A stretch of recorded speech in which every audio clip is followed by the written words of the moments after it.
is going on, everybody, and welcome to the From Mourning to Action podcast, powerfully working through loss.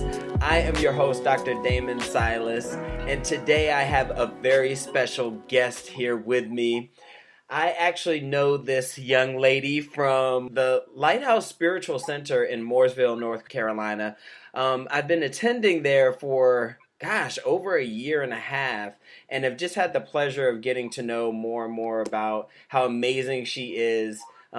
So without further ado, let me give it up to Interfaith minister Kendall Heath. What's up, Kendall?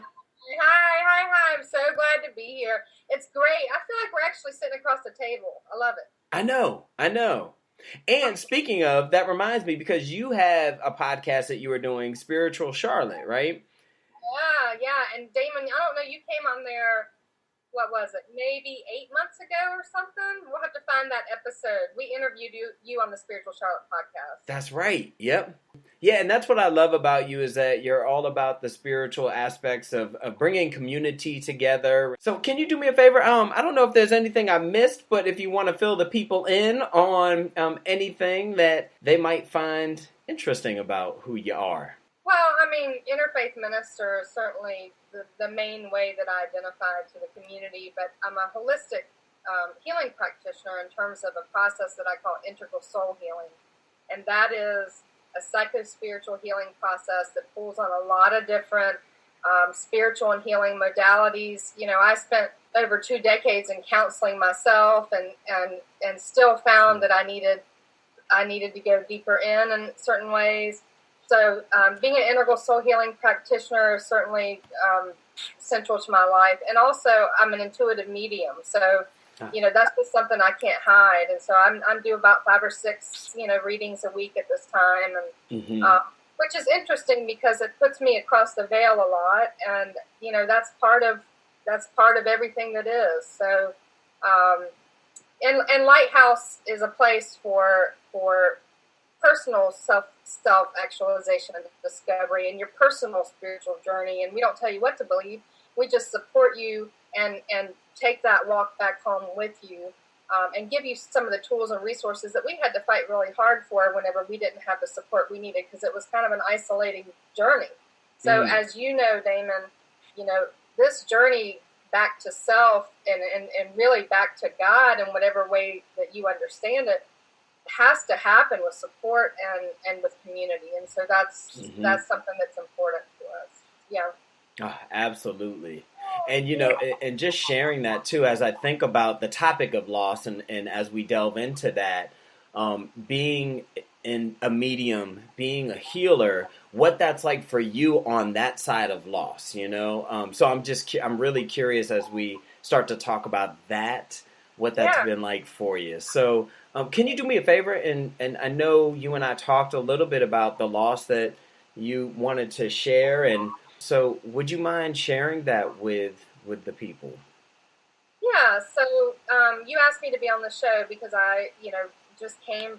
I am in the middle of a very new grieving process. Mm-hmm. We had a member of our community named Hollis Crittendon who is very well known in the addiction industry across the nation. He worked from here out to California and was the founder of Choices for Recovery in Charlotte. And, Hollis's vision was very spiritual in terms of that he knew that the addiction recovery model had to go outside of, it couldn't just be AA. We had to have some other choices. Mm-hmm. We had to incorporate different practices that bring the body and the nervous system into a state where it can actually receive support in a way where it's clear enough to receive support, multidimensional support. Mm-hmm. And we lost Hollis to relapse here at the end of February. Mm-hmm. And so Hollis had started out as a client of mine. He actually had come to the Spiritual Charlotte podcast to tell his recovery story. He had 7 years of sobriety and was a survivor who had been in and out of around 30 recovery treatment centers himself, had been arrested almost 30 times in his life, had overdosed, I think 6-7 times in his life. He'd been put in medically induced comas. He had seen the other side, had a couple of near-death experiences. Yeah. And so we spent a lot of time talking about spirituality and healing. And at some point, we ended our client relationship because we were just such good friends that we entered into this very reverent friendship that had an enormous amount of it was a soul connection. So it had a level of intimacy and karmic sort of work in it and soul work in it that for me was extremely rare. And so although he and I both had understanding, he had struggled with relapse this last year over and over, and we both had understanding that he was walking the razor's edge, that the time could come at any moment should he make one more poor decision. But and I even had some psychic premonitions about this, but you just keep doing the next best thing. And he had gone into a trauma center, a place called the Guest House in Florida, back in January, because it really was a question of maybe we need to look at the trauma again. And unfortunately, when he got out, he just went back into, the state of desiring some type of relief. So, the loss, although it was expected on some levels, it really doesn't matter how much you expect loss. When it actually happens, is very shocking and very unexpected on some level. So I feel grateful to have kind of a connection to other planes of consciousness through my medium work that many people maybe have a harder time accessing. That has been really important for me in my process to have that connection. And to have enough of a spiritual muscle that has been worked in my life where even in the middle of horrific grief, I can pull myself out just enough and remember some of the teachings and bring myself back into kind of that place. But I've really thought about people that don't have that. And I have so much compassion for how do they even wake up in the morning when they don't have other frame of reference. They've never been exposed to it, or they never accepted it. And God, that's got to be 1,000 times harder, So I want to continue Hollis's work in terms of, we were about transparency, really telling the story of both the light and the dark, because the light and the dark is what we're all living in. They go hand in hand, absolutely. Yeah, and he didn't want to shy away from talking about the dark, and neither do I. I mean, it's all part of the pot that we're stewing in. So to be transparent and to really get vulnerable and stay with the grief and talk about it, because when we don't get to talk about these things, or we don't have community, we don't have support, we're isolated in that, we're going right back to the addictions. We're going right back to all the stuff that gets us in trouble in the first place. And so I'm excited that people are talking. Yeah.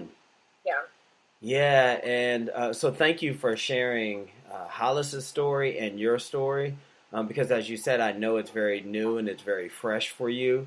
And I think that's the interesting perspective that you bring too, because as a healer, as somebody who has all these spiritual tools, these mental and emotional tools, some people might think, but you have all these tools as you deal with your grief.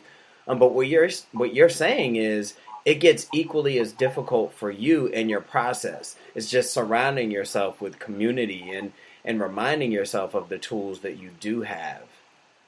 Yeah, there's not a spiritual bypass around grief. You cannot take your spiritual knowledge and use that to get you around the navigating the process. I mean, the process of grieving is a spiritual process. It's a human process and a spiritual process. And so I've told people, monks grieve, yogis grieve, saints grieve. Grieving is part of being a soul embodied.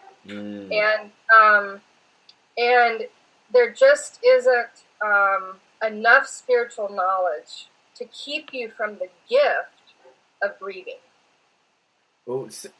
Okay, you gotta delve into that. I mean, I love it, but I had to write down not a spiritual bypass around grief. But tell me about how you define grief as a gift. You know, we're polished through experience. And nobody in any of the spiritual books ever say you're only polished through happy, joyful, blissful experience. You're polished through all experience. And, there's an interesting, I'm going to be looking at some notes here, because obviously with me grieving, I wanted to see what are people saying about grief. And there's a woman named Zoe Donaldson who's a neuroscientist who spoke at TEDx Boulder. Okay. And I want to bring this up while you're asking me about this, but she talked about we know far less about grief than we do about other complex emotions, because until you're grieving, you don't want to go read about grief. Right. If I'm not grieving, I'm not reading about. Why would I be interested in it? Right. I mean, it's sunny outside. It's spring. I am not picking up a book on grief. Okay. And in our society, because we don't go there until we have to, we're going to be learning right in the middle of it. And what she said about that is that you can't treat antidepressants. Don't treat grief. Thank you. Say that again. Yeah, antidepressants don't treat grief. So grief and depression are not the same thing. So. And that's sometimes we get confused about that. It's like there are certain components of grief that are not components of depression. Okay? An example that she says is, depression often has a lot of yearning in it, a lot of yearning. Well, grief doesn't necessarily have that same component in it. So science is studying the difference. But loss is. She talks about how loss is a very complex aspect of bonding.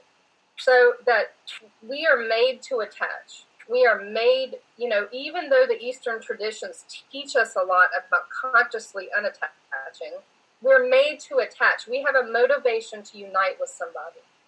Our mothers at birth, parent figure, and those attachments, that bonding science is what brings us in relationship. I mean, it's part of kind of like, if you dwindle down like the soul journey, there's a bonding science at play that is part of our makeup. So grief is when that attachment is disrupted in some way. It's like we're still bonded to the person. We know we're bonded to the person. The bond doesn't die. But the person is gone, and that is really frustrating, and we have to reconcile that person in that form, the way that I've known them, with a visceral, experience of my five senses. I got to reorient this whole thing. And that is an issue of a lot of anxiety about how are we going to do this now? How is this going to happen now? So unrequited attachment is what it feels like. Unrequited attachment. That's part of the grief process. Like, I can't get this fulfilled as viscerally as I want to now. Right. So, and some of us get stuck there. Some of us, it is a long time of being stuck there. Well, let me ask you this, because, even as you talk about that, I'm just curious, like, what do you say to yourself? What do you say to yourself in those moments of grieving and knowing that person is no longer physically here? There's still a bond, and I love that. Like, there's still a bond. It's just we can't sense it with our five senses, right? Yeah. And what do you say to yourself? Well, let me say this. There's a lot of stuff you say to yourself that is a hot mess, okay? 1 minute, you got a grip on that little tiny piece. The next minute, zero grip. It's a big, messy, you're fighting against sometimes parts of yourself. Sometimes I don't care about the spiritual stuff. I am just in the middle of the loss. I'm just in the middle of the loss, and I need to be allowed to suffer that loss. And there's nothing I'm going to say that's going to make me not suffer that loss. So in that moment, now stepping out of that moment, a teacher who is valuable to me